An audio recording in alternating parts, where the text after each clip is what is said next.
مفتی محمد صاحب ہمیں اس حوالے سے بریف کریں گے کہ جو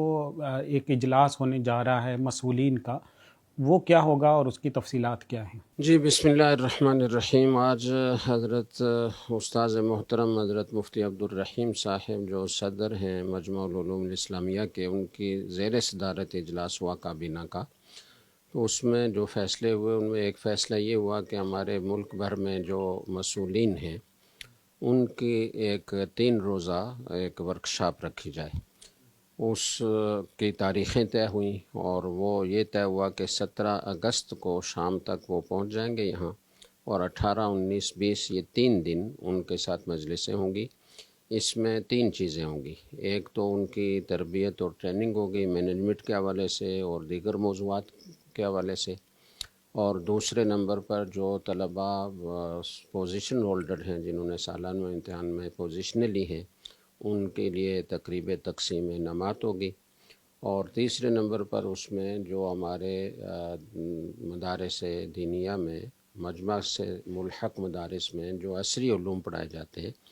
اور ان میں جو عصری علوم پڑھانے والے اساتذہ کرام ہیں جن کو مقرر کرنے کا ایک خاص کرائٹیریا ہے اور ایک پوری تفصیل ہے، پروسیس سے گزر کر وہ مقرر ہوتا ہے، تو ان کی تنخواہیں وہ ہم اس مجلس میں پیش کریں گے۔ وہ کئی مہینوں کی، بعضوں کا 6 مہینے کی، بعضوں کا سال کی تنخواہیں اکٹھی ان کو پیش کی جاتی ہیں، تو ایک تقریب میں پیش کرتے ہیں تو ان کو ذرا اعزاز بھی محسوس ہوتا ہے اور دین سے ان کا تعلق بڑھتا ہے، دینی مدارس سے ان کے تعلق میں اضافہ ہوتا ہے، تو اس طرح ہم اس تقریب میں یہ 3 چیزیں کریں گے انشاءاللہ تعالی۔ ہمارے ساتھ تشریف فرما ہیں مفتی رشید خورشید صاحب، ان سے جانیں گے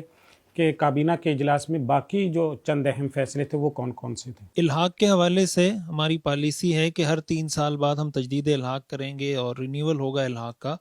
تو اس کے حوالے سے یہ طے پایا ہے کہ جب ہم تجدید الحاق کریں گے تو جس طرح الحاق کے شروع میں ہمارے مسئولین باقاعدہ جاتے ہیں، وزٹ کرتے ہیں، ہم نے ایک معائنہ چیک لسٹ بنائی ہوئی ہے اور الحاق فارم کے اندر ہم نے معائنہ رپورٹ طلب کی ہوئی، وہ ساری پر کر کے ہمیں بھیجتے ہیں، جس کے بعد ہم فیصلہ کرتے ہیں کہ الحاق کرنا ہے یا نہیں۔ تو آج کے اجلاس میں یہ بھی طے ہوا ہے کہ اسی ترتیب کے مطابق تجدید الحاق کے لیے بھی مسئولین باقاعدہ جائیں گے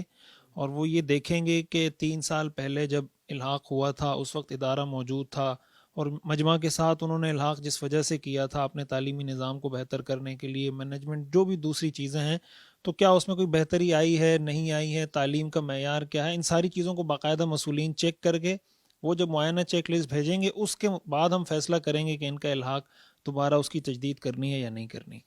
اور اسی کے ساتھ ساتھ مسئولین کے حوالے سے بھی اجلاس میں یہ بات ہوئی کہ 3 سال کی بنیاد پر 3 سال الحمدللہ ہو چکے ہیں، تو ان کی کارکردگی رپورٹ کہ 3 سال میں ان کی کیا کارکردگی رہی ہے وہاں پر مدارس کی نگرانی کے حوالے سے، وزٹ کے حوالے سے، مدارس کو منظم اور مربوط کرنے کے حوالے سے، تو انشاءاللہ جب یہ جو ہمارا اجلاس ہوگا یہاں پر 3 روزہ، تو اس میں تمام مسئولین اپنی کارکردگی بھی پیش کریں گے تحریری شکل میں بھی، اور جو بھی اس کی مزید تفصیلات سامنے آتی ہیں۔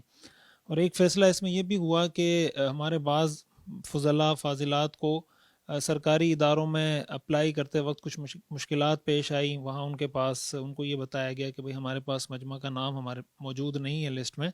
تو ظاہر ہے کہ یہ چیزیں تو آلریڈی طے شدہ ہیں، حکومت کی طرف سے نوٹیفیکیشن بھی جاری ہو چکا ہے، لیکن بعض اداروں کے پاس وہ نوٹیفیکیشن نہیں پہنچا ہوا ہوتا، تو اجلاس میں یہ طے ہوا ہے کہ اس پر باقاعدہ جو بھی اس کے متعلقہ ادارے ہیں ان سے بات کر کے فوری طور پر یہ کوشش کی جائے گی کہ تمام متعلقہ اداروں کو یہ نوٹیفیکیشن مل جائے تاکہ آئندہ مجمع العلوم الاسلامیہ سے ملحق جو بھی فضلاء فاضلات ہیں ان کو کوئی مشکلات پیش نہ آئے۔